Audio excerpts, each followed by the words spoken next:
So, welcome to another show. Today's guest is Rocco Jarman, who is the host of the Eyes Wide Open Life podcast, and a man who feels he can speak in a room with the likes of Sam Harris, Alan Watts, and Carl Jung, as well as many others. So, welcome to today's show. Thank you very much. What's the name of your show? The Vanquish podcast. The Vanquish podcast. I like the name. What Yeah, made you choose that? it was from my coaching side of things, really, because there's loads of coaches out there, loads of people who feel that they can help improve others' lives. And I wanted to come up with a name that I felt was consistent with my beliefs of what coaching and improving your life should be. And that's about conquering things. And vanquish is a word that sort of encompasses that. And I basically plug and played it into the podcast and trying to make things a bit consistent, really. Nice. So you've got a wide area of knowledge from philosophy to mysticism. I'm going to start with the Hermetic Principles because I think that's something that's quite in the ether at the moment. Can you explain to people what that is and why it's so important to understand? Yeah, sure. So the best place to begin is to try and understand what it's not. So it's misunderstood and misrepresented a lot. So most of what you'll find on the internet or on Instagram or on books, especially, will be misrepresentations and misunderstanding of Hermetics. Hermetics is a body of quite ancient wisdom, and its claim is that it's the perennial wisdom. Perennial meaning it's always fresh. Now, not many bodies of wisdom can claim that. And most of the Hermetics we encounter is tantamount to fan literature. So it's somebody's taken the basic principles of the basic teaching and have embellished it or adapted it to whatever zeitgeist they were speaking or lens they were speaking from. So it could have been the early Christian lens during the Enlightenment period or the Renaissance. And a lot of things get bundled in with it at the moment, like Gnosticism, alchemy, Enochian magic, etc. But fundamentally, right at its heart, what it is the physics of not just the mechanics of creation, but also of the human psyche and of consciousness. And that's the simplest way of articulating what Hermetics is. So if that's the broad side of things, why would it be split down into seven principles? Do they encompass that broad definition, or is it a case of looking at those principles individually? Well, they're all of a piece, actually, and there's an order in which to understand them, and there is also a relationship between them. So if you think of the premise of a magician or a alchemist or some form of mastery over the natural world or the elements or of oneself, the idea is to be able to employ one's knowledge or understanding of these laws or rules in order to master one's environment or oneself. And the Hermetic principles have an embedded claim in them that the way to master, so they're in order. It begins with the all is mind, and then as above, so below, which is the law of dualism, and then the law of vibration, and then of polarity, and then of rhythm, cause and effect, and finally of gender. And the premise is that to master the bottom law, the most gross of the seven laws, the least fundamental, you use the sixth law to master the seventh, and the fifth to master the sixth, and the fourth to master the fifth, and so on, which implies the primacy of mind. And the other way of describing Hermetics is the science of the mind or the priesthood of reason. And there are, of course, turns of phrase on science and priesthoods, but in each case pointing to that of the mind and of reason. So it's not of dogma, it's not of faith or fancy, it's of a simple understanding of how the mind and mentalism is fundamental. Consciousness, in other words, is fundamental to the universe, not what we imagine. Now, if that's obscure, we can unpack that, but that's the claim. And so you can look at each one of these things individually, but the cash value is in the consideration of them as a whole. And of course, which is little understood, is that each of the 7 laws, or all 7 of them, actually really just lend themselves to one primary law, which is reason and relativity, being in relation with something. So, which we can, a couple of things you mentioned is one was that you use the principle above to solve the principle below. That's right, yes. So the principle of mentalism is the first principle. That's the prime one, exactly right. Yeah. So that is used to understand the law of correspondence. Is that correct? Correct. So how is that correct? done? Because what's the relationship, and how do you use the principle above to transcend the one below, if that's the right terminology? Well, we can give very rudimentary examples which help us understand that. But I suppose one of the ways of looking at it is if we consider that the first law, which is the principle of mentalism, being that consciousness is fundamental. Consciousness is not divisible. It's a principle of unity and pervasiveness.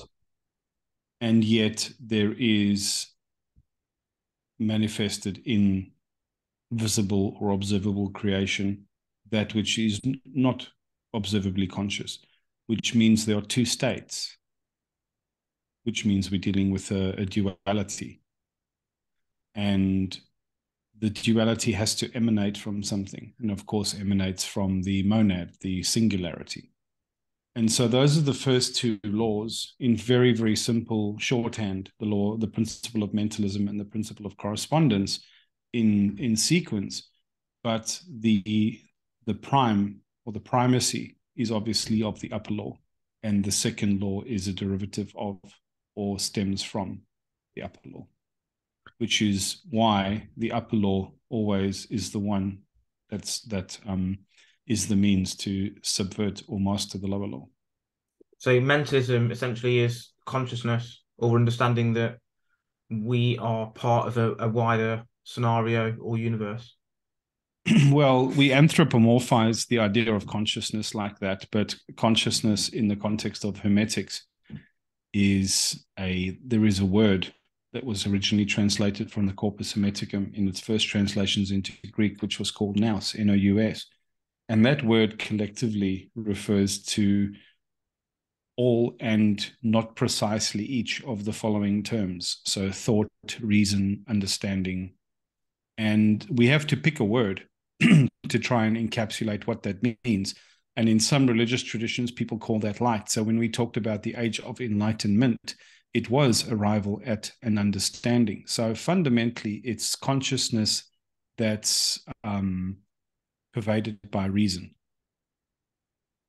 So, in other words, not just a sense of a live awareness of being, but one that is underwritten fundamentally by a sense of meaning and reason. The word nous is used still to this day, isn't it? But is that as different? Yes, it's a different spelling, yes, but it's the same pronunciation, yes. Like especially in the UK, to have nous is to have savvy or street smarts. Yeah. Yeah. But nous, N-O-U-S, in the context of Hermetics, is this principle of thought, higher thought or understanding. And there's a sort of derivation there, though, from a higher thought of understanding to being. Yeah, there may well be. There may well be. Yeah, exactly right. And they actually lend the word that you're talking about now. So actually, it helps us get at what we're talking about. It's not just thinking; it's a thinking with an understanding within it, and of course, understanding with the capital U. So what are we trying to understand though? That's a question. Ah, well, there is not one single um, purpose here, because the reason we're all individuated is because we're free to use our little parcels of nous, our packets of nous, to answer all sorts of things and to pursue all sorts of questions. At the end of the day, we're free to actualize or exercise our life force or our energy or our intention, our awareness, and our time in whichever way we choose. But certainly for somebody who's seriously devoted to Hermetic principles, the intention is actualization of self, actualization of the species, actualization of the cosmos. So Maslow talks about this, doesn't he, in the hierarchy of needs? But what's your interpretation of actualization from a human standpoint? Yeah, sure. So again, the terms are related, but not completely um, not completely aligned. So in Maslow's context, it's the hierarchy of needs being the basis level, which is just what a human animal or any animal needs for raw survival. It's the physiological needs, which then moves up to the safety and security needs, and then all the way up to the social and esteem. And finally, the pinnacle of that is what I'm talking about. So the pinnacle of that triangle, specifically what Maslow refers to as actualization, is the effort, the time, energy, and attention we invest that have nothing to do with our survival. They've got to do with, by definition, something which is outside the rubric of what we need to do in order to survive, either physically or socially. It's things that we do to align purely with our own vocations or interests that are very private to each and every person. I mean, it's something that people talk about, isn't it? That they think about a goal beyond um, a requirement or the reason why they're doing something that's so big that makes them so passionate and driven towards this goal. Is that what you're suggesting, that to self actualize, we need to think of a purpose a lot greater than ourselves? Yeah, absolutely. I think that's absolutely fundamental and absolutely essential. And it's paradoxical, of course, because you both at once have to completely actualize in the context of yourself, but also in relationship to a purpose or a sense of meaning, both inside you and also far beyond you. I think that's essential. Yeah, On very the much. face, That's very much the project is. but on the face of it, it seems like a selfless act, then, doesn't it? To say, well, actually, I'm behaving in a way that's going to be for the benefit of humanity or the benefit of a group of people, for example. But is there Yeah. an element of selfishness within there as well, of saying, well, Well, actually, it's completely selfish, because it only seems altruistic or purely altruistic when we lack a degree. First of all, when we lack the understanding, the nous to understand the project. So part of the problem is veiled from people who can't tackle the context or the concept fully. And the veil is not as if it's some kind of secret, but things are veiled from us when we can't make contact with them because of our lack of context. So if you get somebody who lives their life lower down the Maslowian hierarchy of needs, their understanding of altruism will be cartoonish, like out of a textbook, like I'm doing some selfless act, like a Mother Teresa or a Princess Di hugging AIDS patients in hospitals. And the irony is as you move up in that hierarchy, your basic needs, not they don't become foregone conclusions, but they don't co-opt your energy and your tension the way that they used to when you were desperate for them. So if you find somebody who's down on their luck or has been down on their luck their whole life, the amount of consciousness that they can bring to bear in a moment, in a situation or a conversation, the reason homeless people that find themselves in those poor situations are not as self-conscious about their appearance as you and I are is very simply because their emotion, their survival metrics or KPIs or outcomes surrounding ideas like social rapport or esteem are insignificant compared to where they're going to get their next meal from or how warm they're going to eat that night. Whereas we can take those things for granted and we can relegate those concerns to the comforts or the consistencies of our homes or our societies, which is what one of those stepping stones of civilizations offer us. And we then free up that bandwidth to pursue our higher vocations. Now, only when that bandwidth is freed up can you broaden your receptivity to consciousness, to nous. So your capacity for understanding and for connecting with the principle of understanding increases. And when that happens, the version of altruism that I'm about to explain to you doesn't seem so cartoonish. It seems a lot more tangible. And so fundamentally, you have pervasive to every single known religion, philosophy, ideology that we've ever conceived of on this planet is the golden rule, which is some version of do unto others as you would have done unto you. Don't judge lest ye be judged, or don't cast the first stone. There's many versions of this, which all boil down to the same basic thing, which is treat others as you would have yourself treated by others. Which means if you take that to its clinical, sensible, logical conclusion, what universe, what kind of neighbors of human souls do you want to share a universe with? One where everyone is patently selfish, or one where they are selfish enough to pursue that true intention where they can flourish, not only flourish in themselves. I mean, do you want to live in a society where you're the only person that has means and everyone else around you is miserable and destitute? Or do you genuinely want to live in a place where you're surrounded by happiness and creativity and flourishing? The answer is so obviously the latter.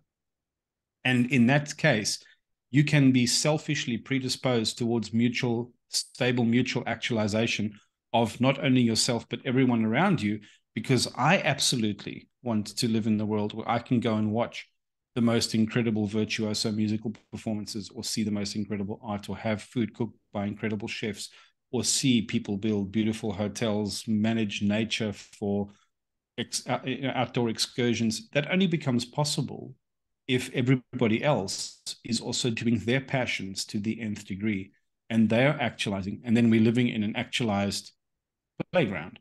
Now, that also sounds like a dystopian nightmare if everybody that's playing that game isn't also completely in a state of self-mastery, leaning towards generosity and compassion as well. Because if they're not, then you get the scenario we have at the moment, which is where we have everything run by psychopaths and narcissists, which is literally a hell on earth of pandemic disconnection, greed, too much is never enough. And that's exactly what we have now. And so it's a different brand of selfishness. It's not a connected selfishness. It's a selfishness which is disconnected from the principle which gets everybody better off. It only gets self better off, but makes self sicker and unhealthier, which means they reach for more. But if does that make sense? Yeah, but if throughout that hierarchy, obviously you said that we would ideally be in a position where everyone gets to this level of altruism, understands that they should treat each other rightly. But something I heard the other day, which I think is in some respects a fair comparison, is that if you have someone at the level of IQ of 150 and you have someone at the level of IQ of 80, they see the world in a completely different way. And if you extrapolate that to the Maslow's hierarchy of needs or something very similar, if someone is stuck at the lower level, maybe they can't see that higher level. Maybe they can't see that cause and effect, karma-based hermetic principle that says, look, if we treat others well, we're then going to live in a better world than we do today. Yeah, but that's why you don't give children steak knives, and that's why we don't let delinquents make choices for everybody else. That's the whole basis of leadership. Leadership has to be based on some level of ownership and some level of competency. But back in the past, empires were ruled by emperors. kingdoms were ruled by kings. You now got countries that are ruled by cunts, Ruled and by that's cunts. why. Yeah, Yeah, yeah. you mentioned the spiritual junk food and Instagram philosophy. Do you think that's a byproduct of the majority of the Disconnection. Yeah. population being, as you said, disconnected from the spiritual side of life, Well, and being it more doesn't materialistic? necessarily even need to be spiritual. It's just not holistically pragmatic. It's what we've done is we've grown up out of these primitive systems of social organization, and we've sort of flopped here. It wasn't as if our best minds got together and designed our social cohesion.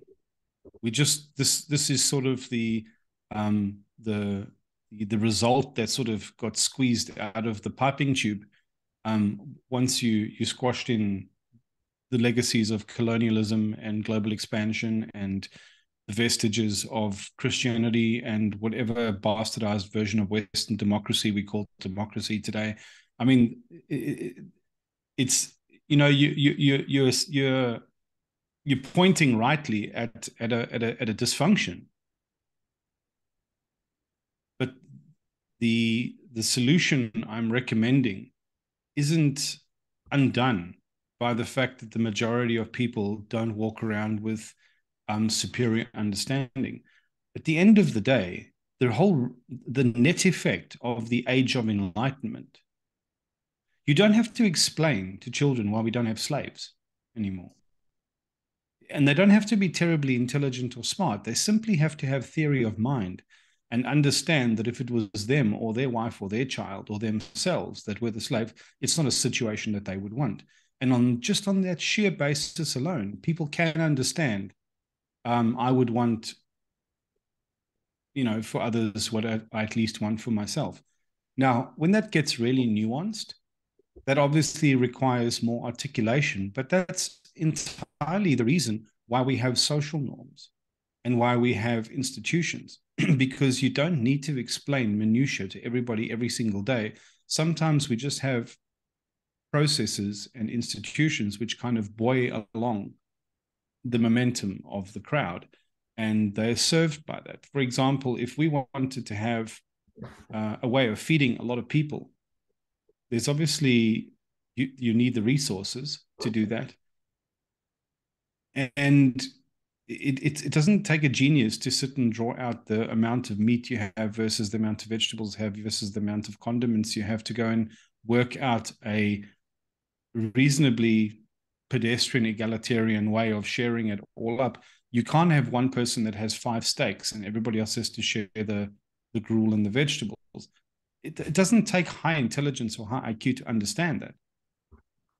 So, and by the same token, the distribution of incredibly intelligent people with incredibly high potential of nous, of consciousness, is distributed in a way in a population that is sustained within that population. But So that's it's not as if, yes. but some of that's just based on logic, like, oh, you can see that if we have these amount of stakes, we should give these equally amongst people. You mentioned the Yeah. child as well. They can see clearly that you should not have slaves, etc. But I think what we're not incorporating into that is human nature. So the Stanford prison experiment, Zimbardo, Milgram Yeah, study. Sometimes basically game theory, right? yeah, game theory, yeah. Fundamentally, yes. Well, exactly right. So until you start explaining game theory to people, now the most objective version of game theory is the trolley car problem, because there's no subjectivity there. First of all, you're standing looking at a trolley car and a siding, and there's one person strapped to the tracks or a pregnant woman with a baby, and you've got to start making these assertions about what would be right or wrong in each case. So even before we get to the brutal complexity of game theory, and game theory is so complex, even game theorists can't make predictions about game theory. It can only inform us about the wide range of idiosyncratic way in which human beings strategize their optimization for survival or benefit or flourishing or something like that. So the fact that exists, I mean, we've got a dysfunctional society, and people can work out and manipulate incentives. So we certainly can't get worse at it. So, I mean, the fact that those experiments exist, c'est la vie, that's fantastic. And far be it, if we ever work our way out of the situation we find ourselves in at the moment, the people who are going to have some of the prime jobs in a civilization like that are going to be the people that tackle game theory and moral philosophy, because somebody's going to have to sit down and work out these problems that nobody wants to touch. And the hardest problem at the moment is not to come up. So this is the thing. What does reason dictate? Reason dictates that you can't solve those things absolutely. That's what I'm talking about, hermetic reason with a capital R. It becomes obvious to any reasonable person that you cannot solve the complexity of game theory absolutely. There is always yet another scenario with yet another twist. So what can you do? And you also can't make your rules and your institutions so complex that they're impossible to follow. So what do you do? Well, you and I are not social engineers, for starters, but there are social engineers on this planet. But what they are not empowered to do is to make sensible choices, and they're not allowed to fail. They're not allowed to be wrong. So who do we relegate our social engineering to? To politicians. What are politicians incentivized to do? They're incentivized to never appear wrong. They're incentivized to shit can the other team, the revolving door. So the blue team have just fucked off, and we're now in, and we're going to make these insane promises. Nothing that got us to the podium or got us the Guernsey are we actually going to be able to deliver, because we fucking lied through our teeth. And so we need to spend the next 2 years making sure that the eye of the public and of journalism is firmly entrained on all the ways in which we can point fingers at our predecessors. And as the 2-year term starts looming, in other words, every 4 years there's an election, we need to spend the next 2 years ensuring that we're making all sorts of outlandish promises that we can't keep. And so the revolving door keeps swinging around and around and around. So we're never going to get a situation. Now, just because we haven't seen human beings collaborate in the interests of coming up with sensible outcomes doesn't mean it's completely not possible. We're doing it badly now. Are you trying to tell me that if you get 17 people, young people in the UK today, people who are not radicalized in any way with any stupid woke ideology or fundamentalist ideology, you're just human beings, and you sit them down and say, this is fucked. It doesn't care which color people are, where they come from. This is the problem you've inherited. How would you make it work? Are you trying to tell me that those 17 college students wouldn't be able to come up with something more intelligent than the fucking Tories and the Whigs badgering endlessly at each other, getting fucking nowhere, and all getting mixed up by the press? So, I mean, just keep scaling those numbers until you get a quorum of people making reasonably intelligent decisions. The thing is, between you and I, we know that they are not going to get every single scenario right. If you ask them how to distribute welfare, how to handle the tax or the pension or the healthcare system, these are complex issues, and they're not going to get them right. They're going to make mistakes. But here's the missing thing. Leadership requires no permission to get started and should also carry no risk of blame if mistakes are made. Because the whole point to leadership is taking a risk and being vulnerable and saying, I'm going to try something. It's the best we know how. But when we get it wrong, don't come and shit on me. I got it wrong, not because I'm incompetent. I got it wrong because there was no better answer available at the time. And that scales right down to individual leadership, individual behavior. As soon as I know better, I do better, but I have to get off the pot. I have to do something, which means you have to take the risk of doing the wrong thing for a while until you know better.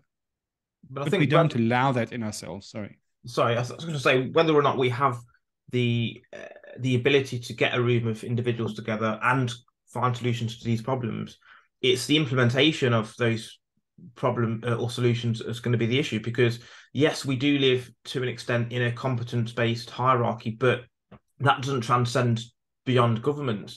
And as you said, you've got idiots in control of where things move, and they've got their own agenda. A lot of the time, they are puppets for a much larger organization or institution. So even if we did have solutions, the problem is the solution that may be put forward is to actually get rid of the governments that are already there, or to restructure the governments that are already there, which means that it won't be something that's allowed to be put forward. So it's in some ways a non-starter.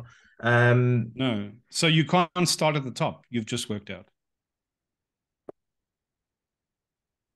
Okay, yeah. So that's the principle of hermetics. You don't try to start at the top. You start with the individual. Every single individual needs to wake up, and eventually, if you get a quorum of people. So do you know what a murmuration is? A murmuration of swallows. No. When they were making the movie Gladiator, the animators, Ridley Scott said, what I want this aerial shot swooping over the Colosseum, and I want to see these birds sort of flying in the dome and out across the seven hills. And they shat their pants for a bit because they thought to themselves, how the hell are they going to do the animation for potentially thousands of birds in a flock? And what they eventually consulted with ornithologists, and what they figured out was that the heuristic that birds flying in a swarm actually have is very simple. It's two basic data points on their heuristic. The one is don't crash into the bird in front or beside you, and don't veer too far away from the bird beside you. And that elasticity has got a sort of time component, because all the birds are moving at within a range of speeds that are commensurate with each other. So even though you see this undulating mass in the sky, they are still keeping together and they're moving together. Now, the net effect of a murmuration is what the collective name is for that action. If you get one of those birds catches an insect on the wing, but he had to deviate his little body maybe an inch, half an inch, to catch that insect, it means the 4 or 5 birds around it would be subconsciously impelled to move in the vector that small bird moved by an unconscious impulse. And then the 100 around those, or the 20 around those 5 would be commensurately moved, and the 150 around those 20, and so on and so on and so on. And this is how we get viral social movements. Now, if you got 1,000 people in a significant population that were all of a mind, who all applied these principles, it's not just listening to the principles and trying to apply them. It's obviously a lot deeper and more nuanced than that. Obviously it is. But if you got people of the basic premise that self-mastery is key, facing discomfort in oneself, not being moved, capital M, moved. That's a Hermetic principle, the unmoved mover. And all the rest of us are moved in nature. Emotion is a Latin root word which refers to the motion that our psyche undertakes by emotional impulse, by psychological impulse. Right. So if we can master that impulsive movement, in other words, we can practice what is called tolerance with a capital T. What is tolerance? If our aim is to understand more and encounter more and engage more and connect more, the barrier to our connection is discomfort and accidental injury. More accidental injury is to blame for people disagreeing or not getting along, because their vigilance is aroused and their mistrust is heightened. But when you truly understand what somebody else's value set is, even though their intuition of how they would get there is maybe primitive or something, the trust that you need is compromised because you can't trust their incentives. But once you can start articulating those incentives, and you can start figuring out inside of yourself what is reasonable, what's unreasonable to ask for, where is the boundary between self and other, on what measure am I responsible for my own choices, my own behavior, tolerance becomes really key. Because as you try and interface with people, the first interface might be clumsy, slightly painful. It might trigger you in some way. But the ownership that you have to not be triggered, to accommodate a little bit of pain, a little bit of discomfort, and attribute it to accident and to clumsiness rather than to sentiment, the whole tone, the agitation tone comes down, and the cohesiveness between people can increase. So this is the actual purpose of Hermetics, because it means you can encounter the world around you much more rawly. You can encounter truth and the reality of the world without layers of distortion and filter, because you've embodied a kind of awareness and stillness which is not easily triggered to unforeseen catalysts or circumstance, so that you can be more still and more present in a moment.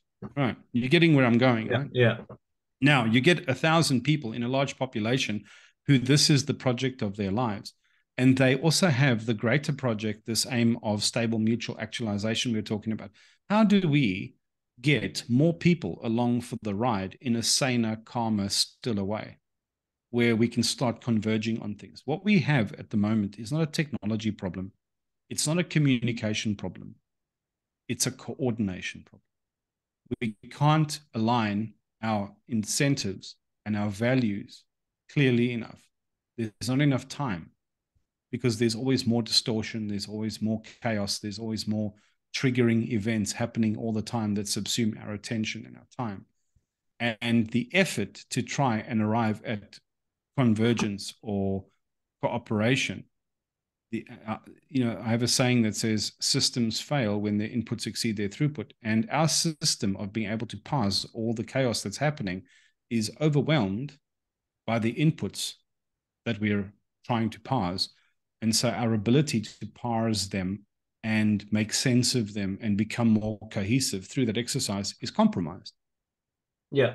But yes, I'm almost there. Yeah. I'm almost there. But if you get a group of people whose project this is, and they suddenly become aware of the nature of the illusion and the nature of the triggering and the nature of the dysfunction, and they decide to move together with purpose, having mastered themselves or being committed to the project of mastering themselves, and they move in a direction, the crowd automatically is galvanized and moves with. And that is a principle of the physics of consciousness and social cohesion that you don't have to engineer. That is just the way human beings are.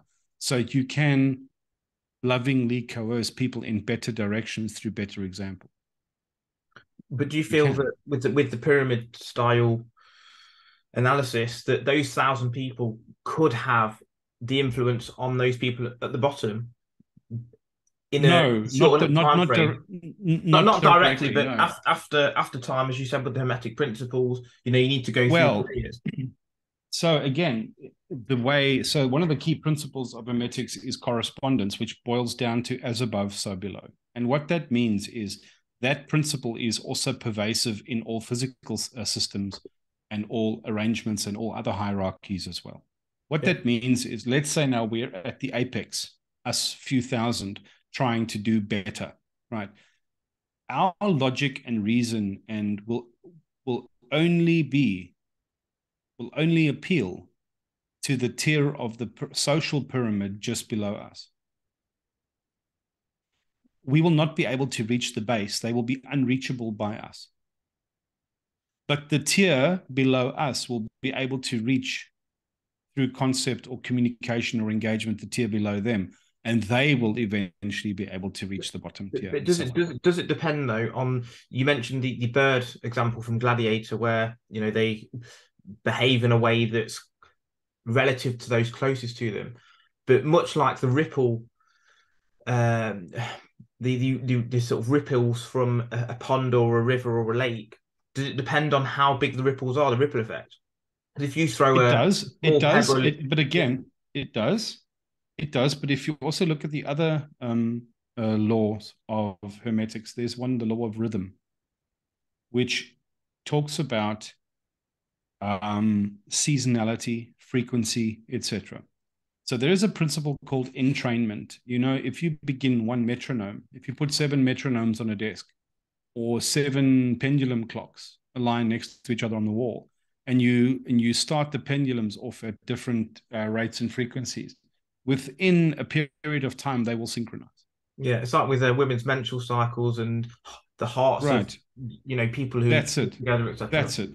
That's entrainment. Now, the lower law, below the principle of rhythm, is the principle of cause and effect. So if you're trying to engender a cause and effect relationship between you and the people around you, you have to use the entrainment principle, which it's not the size of the ripple that you make, it's the frequency that you do it at. So you do things in a ritualistic way, in a ceremonial way, in a repeated way, in an entrained way, in a way that has repeated frequency, because again, the human subconscious is automatically entrained to these kinds of things without consciously trying to. So if somebody, you've heard of this, the psychological effect of repetition. Yeah. That basically is exactly what we're talking about.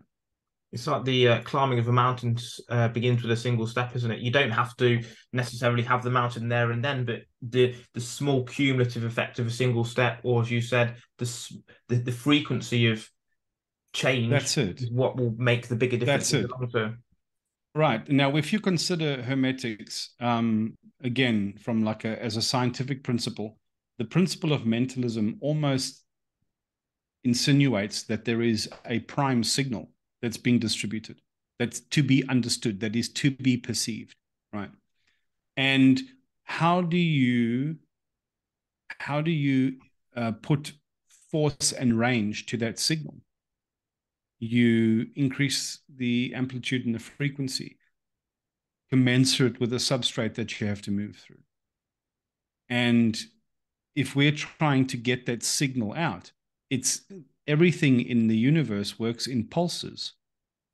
So that's what quantum means. It means measured in packets. It doesn't mean something mystical. It literally just means measured in bursts or packets or pulses. That's it.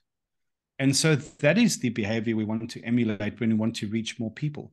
But unfortunately, our cycles of social engagement or cycles of social engineering, these 4-year cycles, they're not effective. They're clearly not effective. We've broken all of our natural cycles, and we don't have these fundamentals like initiation, where it's difficult now because now we have to unfuck ourselves from 1,000 years of dicking around. But if we start fixing this, we would not be teaching children the crap we're teaching them at school. It's ridiculous. It's laughable. Completely ridiculous. In fact, it's very hard to sit an intelligent human being down and say, reverse engineer the academic curriculum over 12 years for me of a human child, and then say to them, and what are you expecting out of this? No, well, they're going to be well-formed adults which are suited for no, they fucking won't be. This is not suiting anyone for anything. This is insane. It's patently insane. Now, let's assume we were using that time better and teaching the children instead social skills, psychological skills, teaching them about guilt, shame, just the landscape of the human psyche and how to navigate it intelligently. One of the things that we would become a prerequisite would be these kind of, instead of a graduation is a bastardized shadow of what it used to be, which was an initiation. You have now reached a level of attainment where you can demonstrate and understand how we enshrine the principles and mechanics of social engineering for the rest of the group, so that someone doesn't come along and fuck it up. Assuming that change is constant, there's always going to be new threats and questions and curiosities and challenges around the corner. We can't carve shit in stone to last for thousands of years because the world is changing too quickly. Yeah, it's ridiculous. We can't assume that some ancient text is going to hold the full context of ethics and morality that we need to do to understand ChatGPT and Instagram nude photographs and TikTok videos.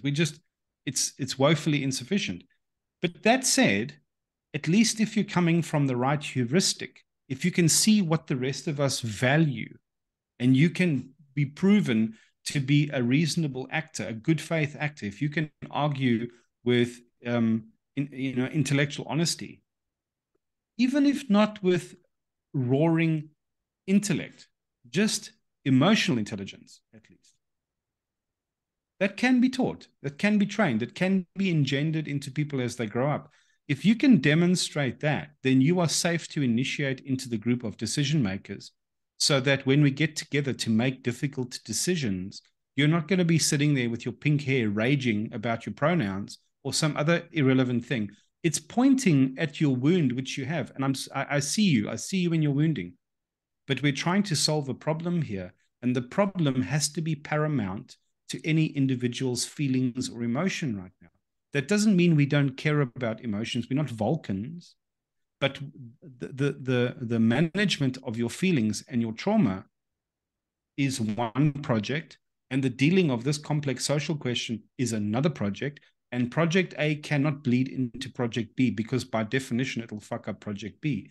And if you can understand that principle, just that principle, which is, and it boils right down to what would I want? What is the golden principle? If I had a calamity for my family that I wanted to solve, and I threw on the public square, and the public square couldn't deal with it because they were too fucked up about pronouns or about religious fundamentalism, I would not want that. I would not feel safe. I would feel that I'm living in an insane society. And everything's funny until it's your kid with pancreatic cancer, or until it's your house that's going to be foreclosed at the bank. Yeah. So if you can park your bullshit for a minute and just say, okay, what would you want if you were the most vulnerable person in society? Okay, fuck, yeah, I'd want the best minds to be talking seriously about the issue and nothing but the issue. Okay, then that's how we're going to enshrine our decision making. Now, if you can subscribe to that, you can be part of the decision makers. But equally, knowing what human beings are like, you must also be amenable to being tapped on the shoulder and saying, hey, it looks like you're fucking going off emotionally half cock at the moment. Do you want to step out the room and bring it back down? Yeah. And if you're not amenable to that, you also can't be in the decision-making group. So that's not democracy. But it's something that we haven't experienced. Yeah. Yeah, I was going to say, I think the issue is that, well, a couple of things. The school system's not been adapted in however many years, and those things that have been adapted within the school system are to teach there's more than two genders. All the shit stuff that is going to make people worse off over the long term. And then those people who are intelligent and are as you said, of those type of minds, or have those type of minds that could cause change, generally get sold down the river of, well, 100 grand, 200 grand job, the corporate lifestyle. So where are these people? Those that have been fucked up psychologically by the system, and those that have the intellect but go down the corporate world route. Where are these people going to? Where are we going to find these people that are going to help to change things over the long term? Oh, well, where you'll find them is in the queues at mental health clinics, because they are the ones that are feeling sick inside because they cannot align natively with an unwell society. Jiddu Krishnamurti, the last time we met, I said to you, one of his famous quotes is, "It's no sign of good health to be well adjusted in a profoundly sick environment." Yeah, and like, the people that we will find to become complicit in a more progressive way of self-ownership and self-healing and psychological self-repair, etc., are the ones that are feeling failed by the system. Yeah, it's like if the you're ones who I was going to say, it's like if you're on the side of the majority, one of the 48 laws of power, it's time to pause and reflect. And if most people are thinking stupid thoughts, that's sometimes it. That's that it. Yes, to feel alone right now is to be uniquely sane, because if you don't feel alone, it means you are siding with the mob who are doing mobbish kind of things. And you are definitely, this, as you say, this is pause for thought. So, all the people that I used to think that they would be spiritually inclined. They're not, because the spiritually inclined people are satisfied with a shallow dip of the cup. They just put some tie-dye on, and they put a hemp headband on, and they go to what's called a bush doof, and a little bit of mushrooms and some schwongel, and we're all good. A few crystals and a bit of Palo Santo burning, or white sage. And look at someone like my wife and I. We want to live in a sane society. We want to live in a place where our daughter is surrounded by love and connection. But I also want to live where people wash and don't try and make gin in the bath. So it clearly can't be the hippies, because they also don't take the fucking world seriously. Like they're overgrown children who are trying to recapture some kind of Peter Pan shtick. And I want people who actually want to be in the world, and the ones who are struggling to fit into the world because they can't belong to any of the bullshit. They can't belong to fundamental Christianity and pull the blanket over their eyes. They can't belong to the couch and watch The Bachelor or The Block or some other reality TV. They can't belong to sport and just check out the rest of their discretion and discernment and humanity in favor of emotional titillation. It's all the fringes, all the people that go, yeah, I like this. This is okay, but it's not enough. The people that are aching inside for more, those are the ones that you need to reach. You mentioned hippies there, and that they can't be the ones to undertake this Forward. task, let's say. Yes. Is the reason you mentioned that is because I know that you are pro psychedelics to some extent. Is that because hippies are they like the psychedelics, they like the drug side, but they don't take things seriously as you said, Well, don't think properly. even though I'm a huge exponent of appropriate use of psychedelics as a tool, I'm more talking about what we refer to as spirituality. When I refer to the hippies, so what they prefer to do is not to, what in air quotes, buy into the script. They don't trust the man. They don't just want to suck on the industrial teeth. They want to get back to a lifestyle that's more entrained with nature. That away from ego. Therefore, if it's away from ego, then if it's away from that kind of egoistic materialism, the opposite vector is spirituality. So, but then they drink the Kool-Aid on that end of the field. And it's not the psychedelics per se. It's the spiritual vocation which they claim to have. Now, I can align with that because I have something of a spiritual vocation, but it isn't something diaphanous and flimsy. It's quite it must have firmness of thought. It must reflect the superior genius of the design that I intuit to be there. In other words, if we don't have great words for this, so we call it cosmos or life or the universe. There's this placeholder that we refer to in our psychology this is the placeholder we mean when we use the word God, because we don't have better words. And leaning towards that side, it can't just be all pure love and cuddles. There has to be some intelligence. There's not some, there has to be superior intelligence and reason in the design. There has to be a grander design that subscribes to meaning. It can't be all this haphazard bullshit. Now, I reasoned my way into that perspective. And if I'm looking for a being or a presence or a proof of something that exists beyond the veil of normal perception, it has to look and feel like it belongs to that description of order and reason and meaning and behind the design. And hippies, for example, they don't need that. There's this sort of casual hand wave of you just paintbrush a watercolor with your hand and you say, no, it's the everything, it's the all, it's the mother, it's the vague assertions using these archetypes, which can be, from a Hermetic perspective, very precise. They kind of just gesture loosely at them. And it's that loose gesturing without the compulsion to get very close to it with discernment and understanding that makes me realize those are not the kind of actors you can make a serious play for social improvement with, because at the end of the day, there is a propensity in people's psychology. Alan Watts used to call it the prickles in the goo. Some people are pricklier and some people are goo, and you get prickly goo and gooey prickles. But the two fundamental ends of the spectrum are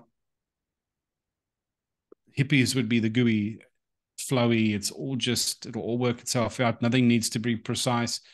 And of course, when you're looking at something like Eastern philosophy, like Taoism, for example, there is an element of our universe which absolutely subscribes to that kind of ineffable blend of the paradox. It's yin and yang, and it's kind of both, but we can't really engineer a society based on that. Yeah. Especially not if there's bad faith actors with tactical nuclear weapons aimed at our borders, or if there's somebody putting a pangolin on top of a bat in a wet market in Wuhan. We need to, or it could be a meteor heading towards our planet. What are we going to sit there burning white sage and just hoping that the asteroid's going to bypass our planet? Or we're going to try and get our engineers and our physicists and our scientists to try and work something out. Now, to that level of coordination can't be done around a ukulele. Yeah. So not to be disparaging towards hippies and their project, they're a lot easier to please and to work with if you're moving in the right direction than the other side. But by the same token, these are not the people you want paddling. Yeah. To get us out the creek, yes. Right. Yeah, but as with any sort of spectrum, sometimes either end of the spectrum is not the right way to go. So if we use the hippies as an example, they may be on the sloth side if we look at the 7 deadly sins. But if we look at the 7 deadly virtues of overwork, both sides of those ends of the spectrum aren't good either. So it's got to be somewhere essentially in the middle to allow for a level-headed person to be able to take all of things down. You're absolutely right. But I suppose the project that I was trying to solve for was, who do you appeal to start becoming complicit in repairing the dysfunctional social engineering we have? And you would assume it would be people of a spiritual inclination. And the only reason I'm pointing them out is not because I'm advocating for the opposite end or the fact that there isn't another end of a spectrum. It's the fact that the obvious choice isn't the actual reasonable choice, specifically because of their default intuitions. It'll all get done. C'est la vie. She'll be all right in the end. Just let it go, man. We unfortunately have some pressing problems which don't lend themselves to solutions via that kind of heuristic. Do you think maybe the Gnostics type of people or mystics could maybe be the type of person who would be able to solve these things, or do you think there is an element of materialism needed as well? No, because the mystics, on the other hand, are almost distant from the problem to the point where they just want to make contact with the ineffable. They, by definition, don't belong in the world the same way we do. We belong in the world enough to want it to be better. They could take it or leave it. And it's not like I'm getting all mystics and typecasting them and making a statement about them, but we have to sit and say, just reason it out. I think you have to consult people who are mystically inclined for your alignment or your sense of truth, or what it is that we're trying to make contact with as a species. Yeah. But it's the same way that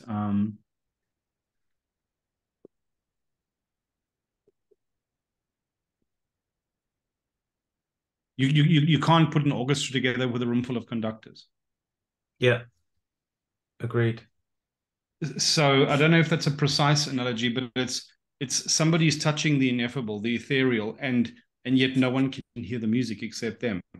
That's not the people who you want playing an orchestra piece to an audience.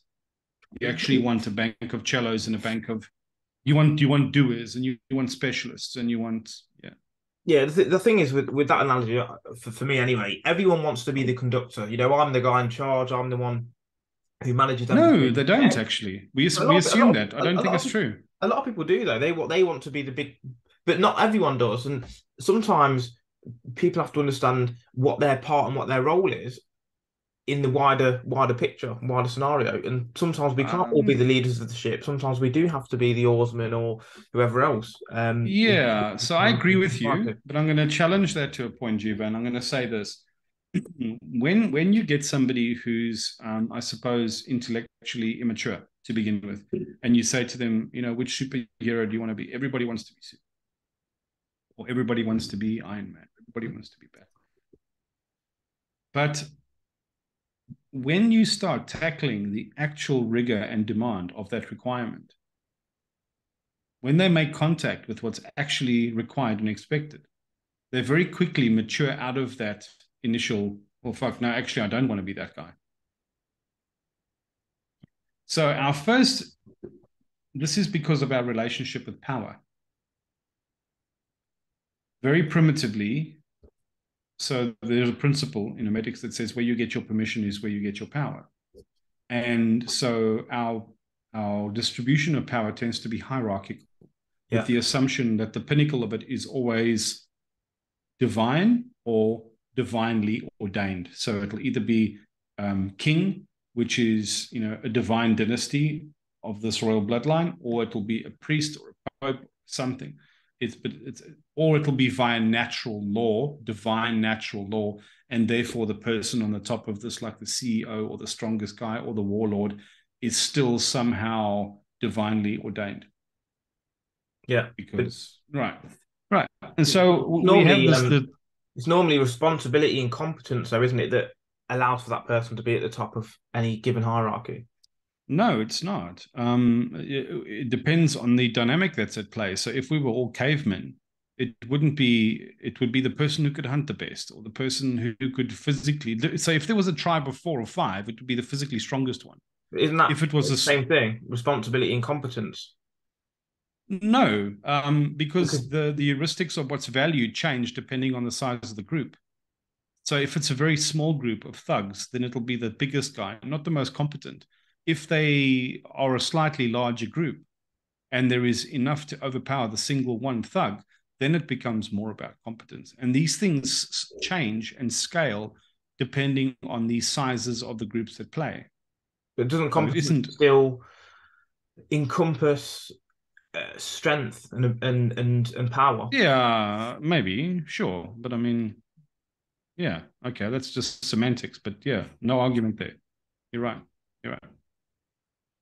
It's just not always the case, because if you look at inbred royal families in medieval times, there was very slack-jawed, weak, dull-witted people that became kings and lords, etc. And that was definitely not on the basis of prowess or competence whatsoever. The only competence that they got was borrowed because of their wealth and influence, because they educated their children through tutors or through fostering or whatever the case.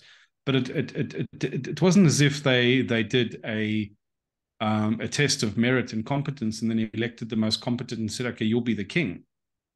It's never worked like that. That example is like where easy times make for weak men make for hard times. That sort of cycle, because you rarely tend to find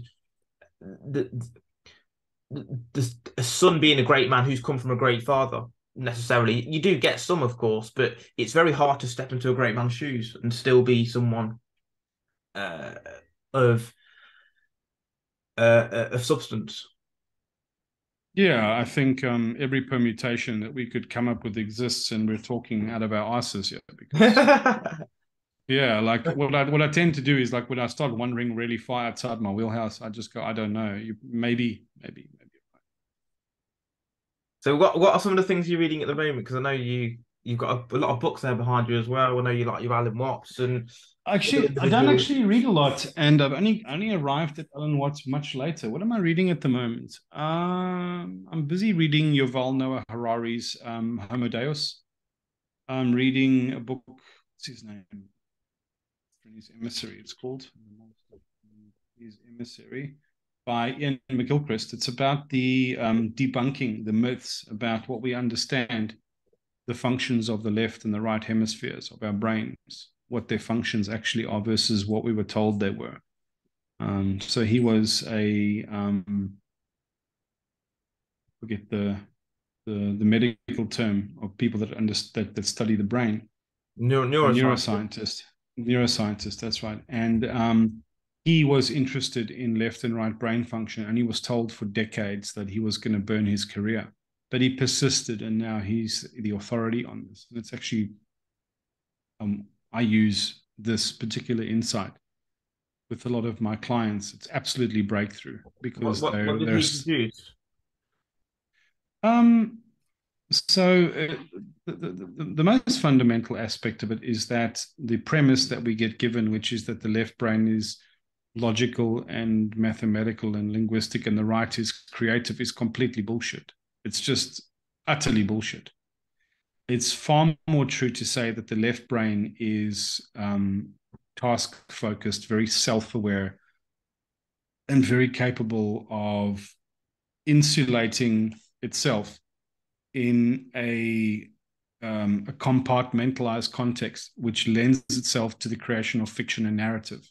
Which means if you're having a dream and you pick up your nan and you're driving, and the next minute it's not your nan, it's your teacher from school. What you actually had were two dreams, but your left brain is the part that authors the fiction that the one turned into the other, because it is unbound by the ambient necessity of cohesion with the world and with reality. It can happily just author a fiction. So when you get somebody like Donald Trump, for example, somebody who can just lie vociferously without being self-aware, that kind of narcissistic human being is not evil. They just very, very left brain active and very, very right brain inactive. And of course, you have a corpus callosum now, which moderates between the two, which gives us a sense of a singular self. But that sense of singular self, which is if you do any practice of meditation or mindfulness, one of the objectives of that practice is to start becoming aware of the illusory nature of that assumption that we are a singular self. There is just this, pantheon of jibber jabber going on inside your heads, and then you sit and have the sense of singular identity, and you also assume that you're contingent with the Jeevan that you were yesterday or last week or the year before, but your thoughts and ideas have completely changed, and yet you tell yourself a fiction that you're the same contiguous person. And so the right brain then is more ambient aware, it's more aware of other. So the left eye is connected to the right lobe, and the right eye is connected to the left lobe. So when hunters will look out their right eye, and mothers will keep the baby on their left so that they can be aware of other. It's little small things like that. And when you notice that you can tell somebody a truth, like they struggle to break a habit or struggle to break a paradigm, what you realize is that they are very, very strong in their left brain presence. And there's all sorts of physical activities you can do to synchronize the hemispheres and to break that stronghold that the left brain has. And the title of the book gives it away. It's called The Master and His Emissary. And the left brain is the emissary that thinks it's the master. And it's a bit like that scene in The Lord of the Rings where the one's whispering into the old king's ear, and he's a doting, dotard king, and he's not in his right wits, and he's just have this worm tongue whispering poison in his ear the whole time. Our left brain does this to us and can make us patently unhappy and patently captured in our illusory fictions of drama or of malaise or of story. Or it's a narrative that we can get caught in. So that's one of the books I'm reading as well. So how do we sort of transcend that? Do we go into reflection? Well, Do we go into, as Alan Watts said, Zen, where we are sort of transcending time to an extent and meditate? Or is it just a case of understanding that that's how that side of the brain operates, and when we're aware of something, we can then That's it. take I would advocate the latter. So it's first of all, being aware that that phenomenon exists suddenly makes you curious to go, oh, fuck, I wonder how many things in my life are attributable to that, rather than, because it's not as if I'm making contact with actual reality. I'm making contact with my perception of reality. And how much is my perception distorted by my narrative? Now, it's a bit like when you first learn about logical fallacies and cognitive biases. When you first learn about them, when you first get shown a optical illusion in school, the teacher shows it to you and you go, oh, wow, the whole class is blown away. That first crossing of that Rubicon that you do in your psychology, where you go, it is possible for my eyes to deceive me. Your world is forever changed. A capacity opens up in your internal predictive models where you entertain the possibility that you can be mistaken, and you look at the world. If you've lost your keys, or you can't get your hand in your pocket or something, you suddenly become aware that you can trick yourself, and you tackle the problem slightly differently from there on out. And it's exactly the same with logical fallacies and cognitive biases. You suddenly realize that we can be caught in these heuristics of a kind of internal game theory where we make these rapid clutches for confirmation rather than trying to make contact with actual reality. And when you understand why it happens, of course, you bypass the need to feel shame and guilt and become neurotic about it. That's exactly the same with this. So the first project, I suppose, is just knowing what the two natures of mind are that contend with each other in your thought stream. Then the second project becomes to start noticing which one is active and which one is lending itself to certain kinds of narrative or behavior. And then the way to address that, there's a raft of kind of CBT kind of exercises that people can do to actually synchronize those. Yeah. But I suppose for me, it was just enough to be aware that the phenomenon existed at all. Yeah, it's something that I speak with clients about, how are you viewing your reality? What mindset do you currently have? Can you trick yourself to think in a certain way instead of thinking negatively? What positive, optimistic outcomes can you use? Can you use affirmations instead of saying, I'm a fat idiot? And this is some of the psychological self-belief and self-image and self-waffle that we tell ourselves. Can we change that, which then subsequently will change our actions because of the perception, as you said, that's changed as well? 100%. And, in the one breath, just to tell somebody that there is another possibility is a possibility, but then they don't have any reason to trust the veracity of doing that per se. Yeah. Okay. But when you explain to them that this is actually how the human brain works, and this is actually the science of it, suddenly they've got something tangible to go, okay, fuck, now I actually understand why this works. And that context is the context of reason that I keep trying to talk about with Hermetics. It's not just that this is an alternative. This is why the alternative is likely to work. And so you can get faith in an alternative mode of being, of doing, but it's not a faith of indoctrination or of pure belief. It's a reasoned faith. It's underpinned by an understanding about something in the world. Yeah. And what Hermetics does, the 7 principles of Hermetics, is it creates a map of understanding which touches everything and every question we might ever ask, bar none. And in that, it says these are the underpinning laws of everything that you encounter in every person, in every phenomenon, in every natural law, in everything. And therefore, to understand that and to know that what you are looking at will somehow betray these laws or portray these laws, it means you can start using these laws to start discerning what it is that you're in relationship. And that is hugely powerful, hugely powerful. And the lovely thing is, you don't have to just believe it. You can try it on for size and treat it as if it's true for a while and see what transpires. And when things begin to transpire, you have a reasoned faith to go, yes, fuck, this actually works.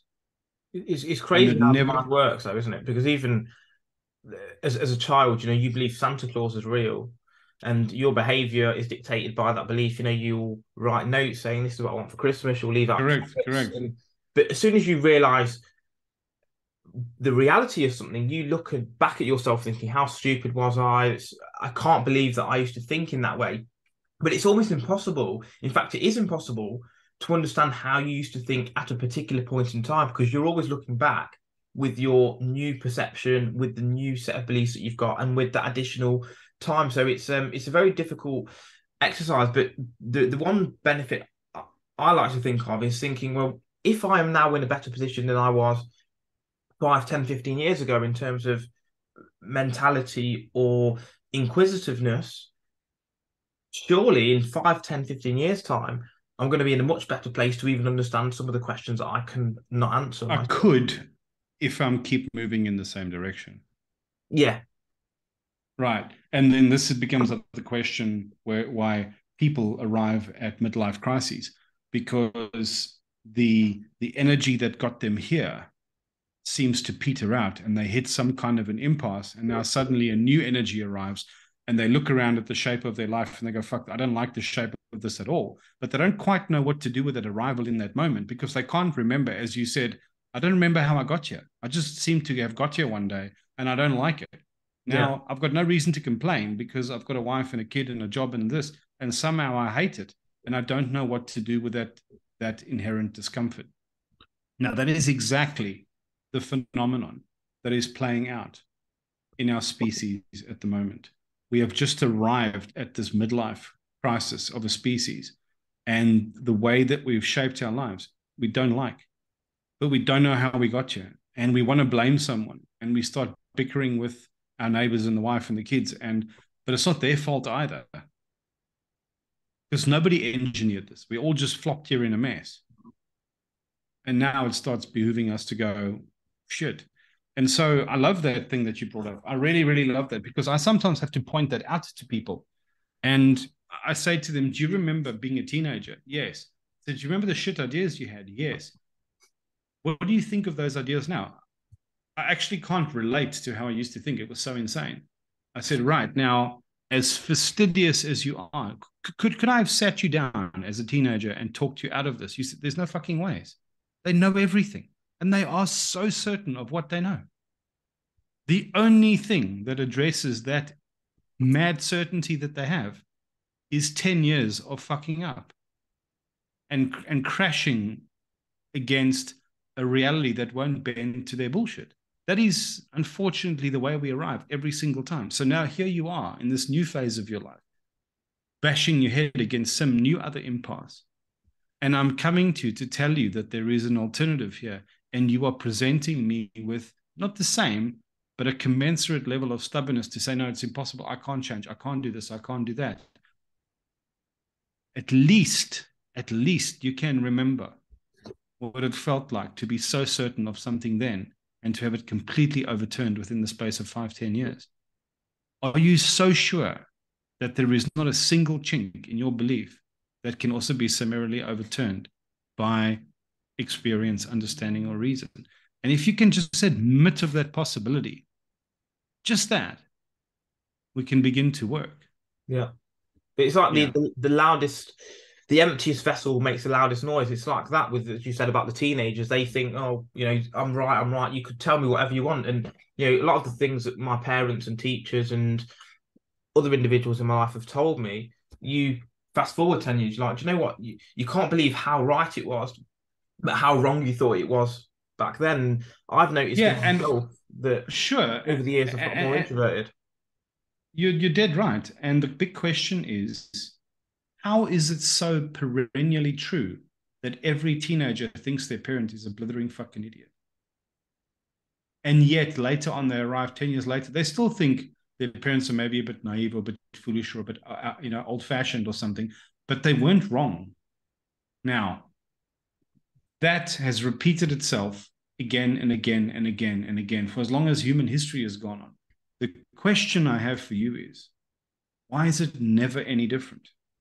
what is at play that invariably, I know the answer, but I'm wondering if you think about it, that invariably makes teenagers just unreachable? I just think it's part of a cycle. It's like you have summer, winter, autumn, and spring. We have to go through that period of ignorance, shall we say, to allow for Rebellion. ourselves to get to transcend beyond that and realize what ignorant was from a first-hand perspective as opposed to Right. second-hand perspective. That would be my view.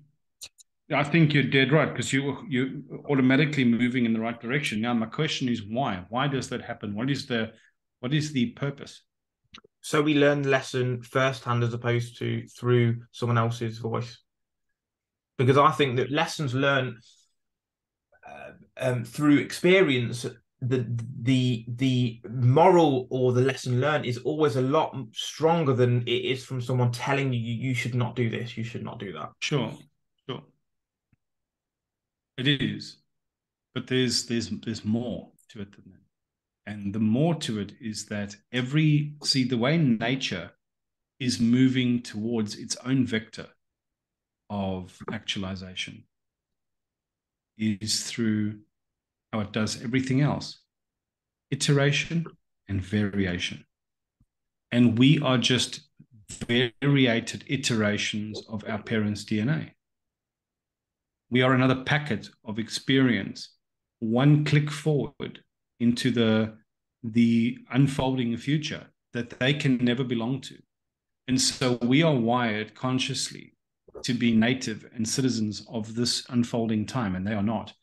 And the only way we can belong authentically to that moment is to rebel from their tight control, because their tight control would create a kind of stagnancy that would make us unfit for survival in the unfolding future, the unfolding moment. So we have to rebel, to veer away, to go on our hero's journey, to go and make our own encounter, to eventually let the pendulum swing back so we can come back to the village. But we come back to the village with something. And the rebellion is not just so we can learn firsthand, it's also because where we're going, you must think of it like this. This generation got us here, this generation will get us here. Then the next one will get us here, and the next one will get us here. They all leapfrog off each other, but you have to borrow the momentum from the last, but then you have to veer away from them, because if you keep their signal that they have, we don't keep tuning the signal appropriately. You have to distance yourself from the signal of your parents, because it's too entrained to the past. And you have to they become sedentary in their interpolation of the signal. That's what adulthood is to become more sedentary.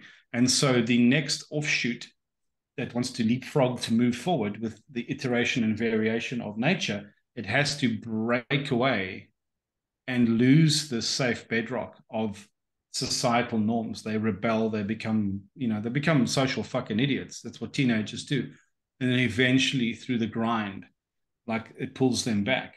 And then they're the ones that settle down and have children. And so the cycle continues. So It's gonna be scary though. I think the next one of those you mentioned, the leapfrogging through generations, and obviously the last few generations from like the industrial to technology, etc. But what's going to be interesting is the not the next one, maybe the next few generations where ChatGPT and AI is going to be so fundamental that maybe some of the lessons and teachings that are transferred between generations are lost. Like Egypt, for example, we've lost the knowledge of how to build the pyramids. And are we going to let them be in a position where people no longer know how to fix houses and build houses? You can see the quality already deteriorate with the cathedrals of old versus some of the shit new builds you get today. And I think there's a massive rise in quality of humans at this point.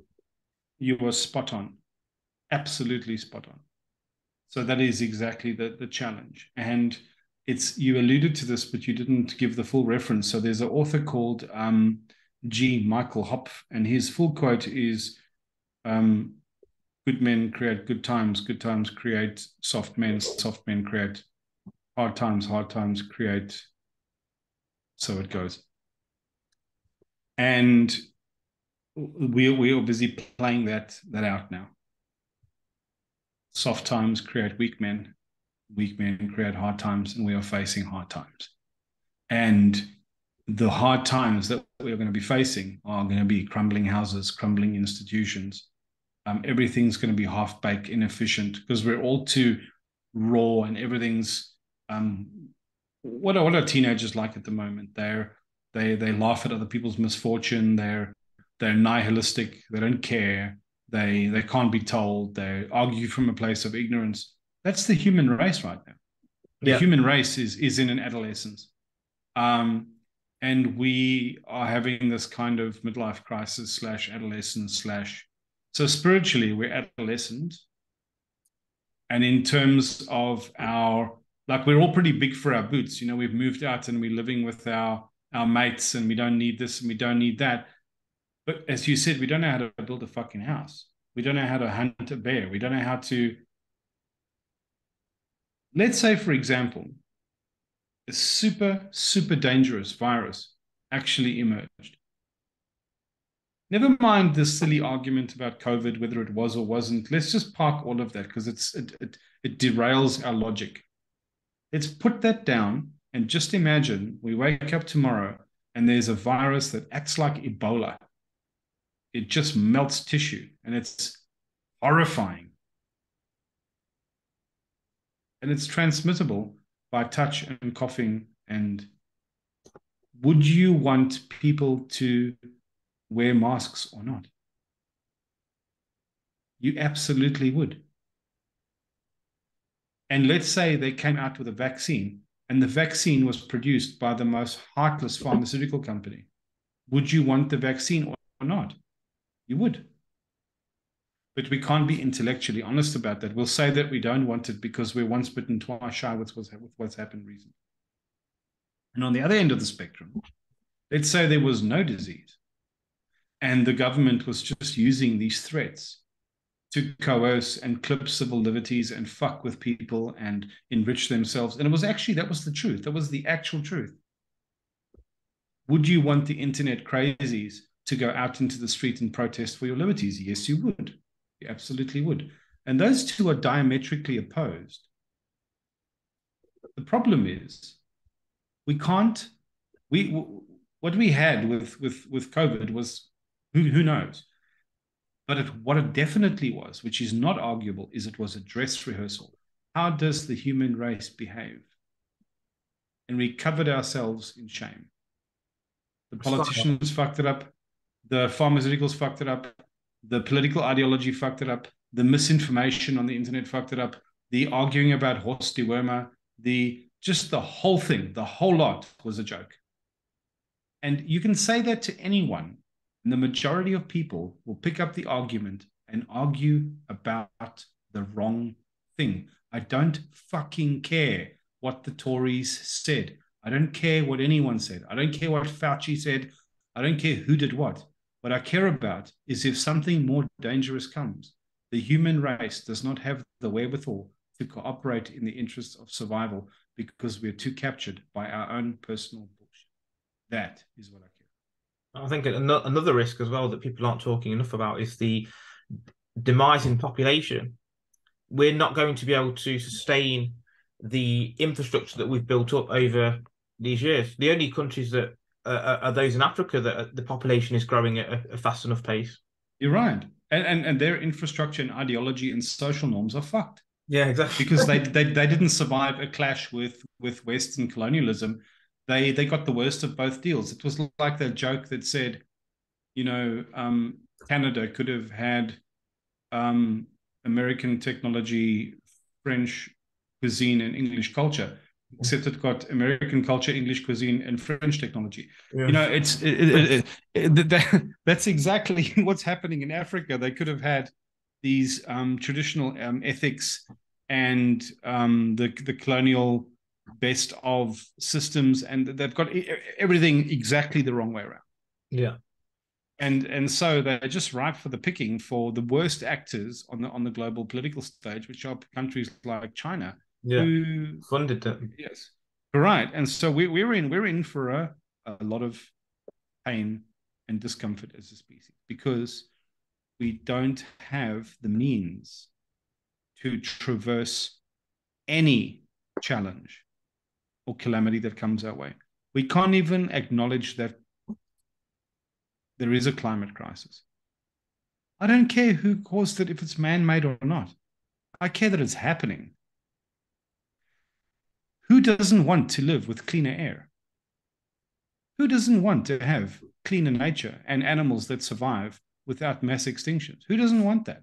Who doesn't want to have cleaner oceans with fish that you eat that are not full of plastic? Yeah. That's the actual thing. You don't have to have any political ideology to want to fix things, but we can't commit ourselves to fixing things because we think somebody is duping us. The problem I've got with like obviously how things are at the moment, like capitalism, for example, they will blame consumers for what corporations create. Oh, you are littering, and we are destroying the environment. It's our fault as consumers. Yet it's the corporations creating these products and actually destroying the environment in the first place. Right. So from a hermetic principle, where's the solution going to come from? The corporates are not going to self-regulate. And they're going to keep, it's got to come from us. So in a way, they're actually right. Because until we can sort our fucking shit out and we don't just impulse buy and we demand better from them. Why do we have bad government? Because we don't demand better. Yeah. Why do we have bad journalism? Because we settle for this shit. Why do we have bad anything? Because we allow it. And we don't understand the power of self-ownership and cooperation. It's and like yet distribution curves, isn't it? Most people are idiots.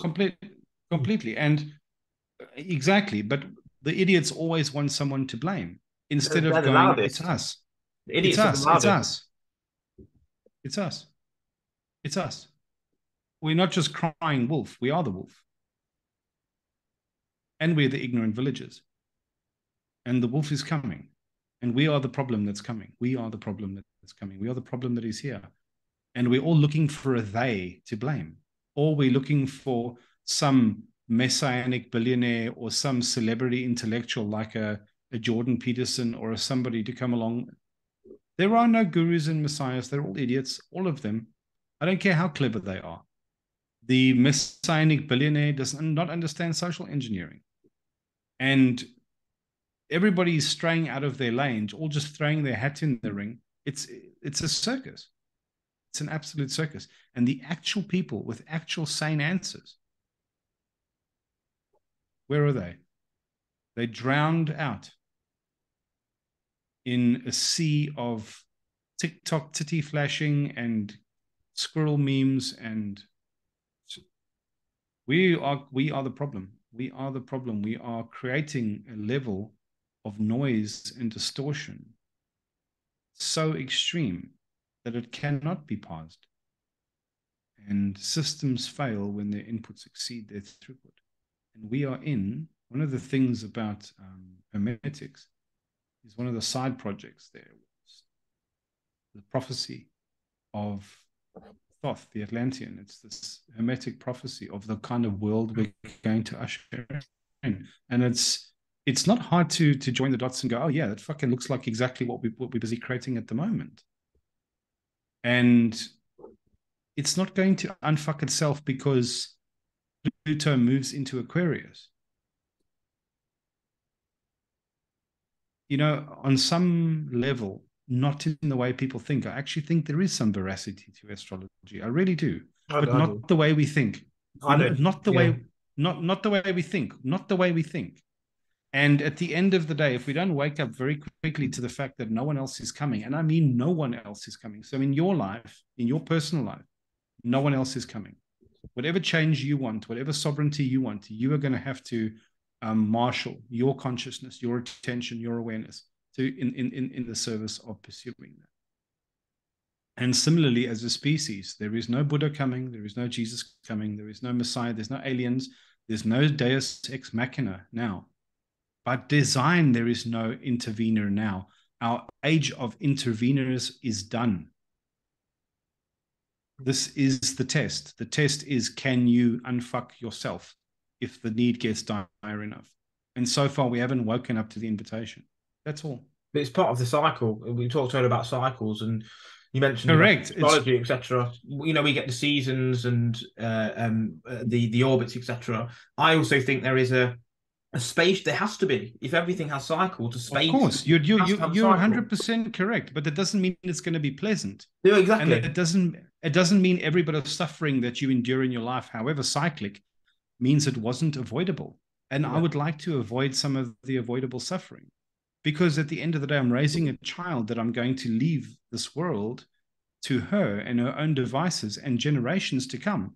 And there is no guarantee that we don't fucking snuff ourselves, because that's also a cycle. Nothing more natural than extinction. But then on the flip side, coming back to what we said earlier, is good times make weak men. Sometimes you don't want things to be too good and too easy because then it will breed, Sure, you know, sure. the But are shit we going to storm do that we've this got today. forever? Are we going to do this forever, or are we eventually going to get the fuck over ourselves and not have to come back to this little neck of the woods again? Because it's also an onward progression, and we're at the test now. This is the test, and yes, it is a cycle, and yes, we may still get through this, but there's no guarantee that we're going to get through this. It's not a certainty that we don't become extinct and the earth lapses into the long cycle of millions of years to spawn up another crack at sentient life to have a try at this again. There is no guarantee that that's not going to happen. Yeah, this is And the it's conversation I have as well. People say we're destroying the earth. I said no. Yes, we are obviously making our mark, but what I'm basically saying is that before the we're earth dies, destroying the habitability. we will die out before the earth gets destroyed. Yes, we're destroying the habitability of the earth That's for it. us. Yeah, that's it. And the thing is, and until we can take to the stars, which is a long way away, this is the only spaceship we have. This is the only spaceship we have. We don't have a spare. And as much as Musk wants to go to Mars, that's a little bit like letting your house burn down because you can stay in your caravan. Yeah, pisses me off. Sure, kit out your caravan and get there so you can travel, because eventually you want to conquer the countryside. Absolutely. But you don't want to let your house burn down in the process. This is like what we said earlier. The great minds have been pushed down this corporate route of whatever, and you know those minds that are designing things to go to space, could those minds be used to improve life on Earth first and foremost? Well, that's the baby incubator argument. So what it gets down to, what's famous thing in British politics is every time anybody wants to spend money on anything, there is a canned perennial argument that says, how many baby incubators could you have provisioned in the National Health Service instead for that money? Now, the problem with this is I worked once for the National Disability Insurance Commission in Australia. So it's a statewide government agency that facilitates special care services for families with people with special needs. And all of the directors and the decision makers in this organization, this government directory, are clinicians, people that have worked their way up through the ranks. I've never worked in an organization where the grassroots goodwill, the DNA of the business was that beautiful. These people fucking care. And if you wanted your family to get care, these are the people you'd want to care for. They care. The problem is for every $100 of funding they get, $100 or $99 goes to frontline services, which sounds great, except their systems are fucking archaic. The building's falling apart. Their processes are woefully out of date. Everything about them is falling apart and decrepit. Why? Because they cannot invest in sharpening the axe, in improving things, because they cannot get around this heuristic that in order to give, you have to receive. In order to be able to dispense, you have to invest in yourself. You have to sharpen the axe. You have to stop and make the counterintuitive investment so that you can keep chopping trees. Because if all you ever do was chop trees, chop trees, chop trees, because you couldn't for a second bear to not chop trees, your axe gets so blunt, you become inefficient at chopping trees. The same thing happened to me actually. And I worked for 7 days a week for like 6 years or something along those lines. I had my main job and I did a side job. And it was like when you're running so hard on the hamster wheel, you can't sit back and have time to reflect and plan things out and be strategic and there's no maintenance. get the thoughts out in your own head. Because if your mind's always processing what's in front of you, it doesn't have time to pause and reflect. And I've noticed now working less hours than I've ever worked to an extent, but also busier to some extent as well. Right. That I So better insights now. right. So now remember how we started on this little sidetrack was you were saying the mines and the money and the investment that are being spent building rockets to go to Mars could have been spent on something else.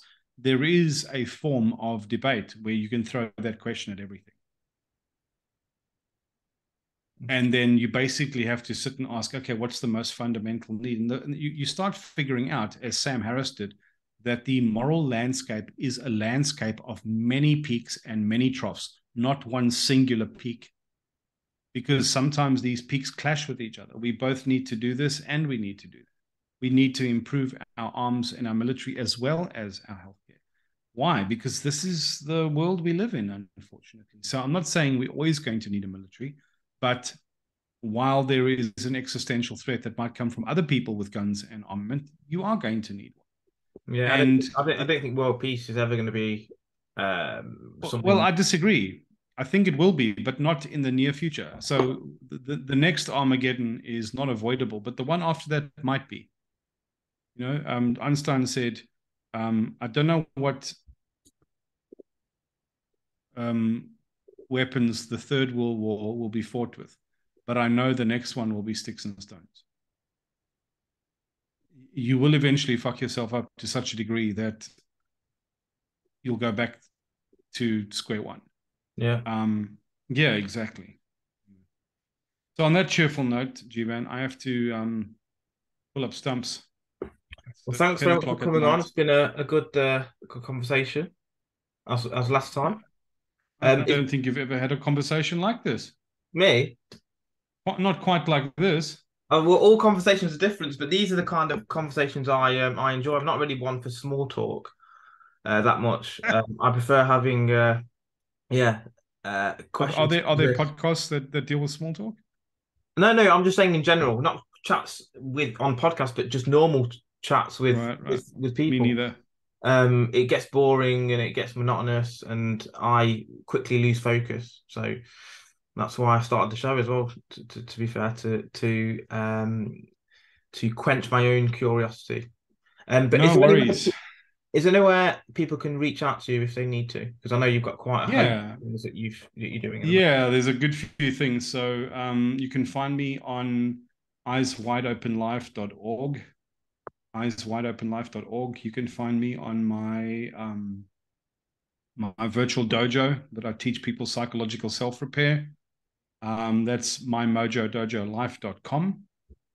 I also increasingly engaging on the Walled Garden, which is a philosophical society, which I spoke to you about last time. That's the walledgarden.com. And there's me and a bunch of other philosophers and psychologists and artists and poets and musicians and all sorts of exploration into philosophy and the humanities. That's the walledgarden.com. But if you just want to make contact with me and my work, the easiest way probably would be either my Instagram account, or the best way for your listeners is to go to eyeswideopenlife.org. Okay, perfect. That's where to make contact with the projects that I'm currently busy with. Yeah. Well, we'll add the notes into the podcast description. Cheers. And it's been Cheers, great having mate. you on. I'd love to have you on again as well. Yeah, that was fantastic. I really enjoyed that. And I like your intuitions on a good fair few of these things. You have a natural aptitude for hermetics. Thank you very much. I'm a curious guy. What can I say? That's it. All right, that's all you need basically is curiosity and self-permission. Those are the two wings of the soul. And I've got both of them. Exactly, in spades. Have a good day. Take care. Bye.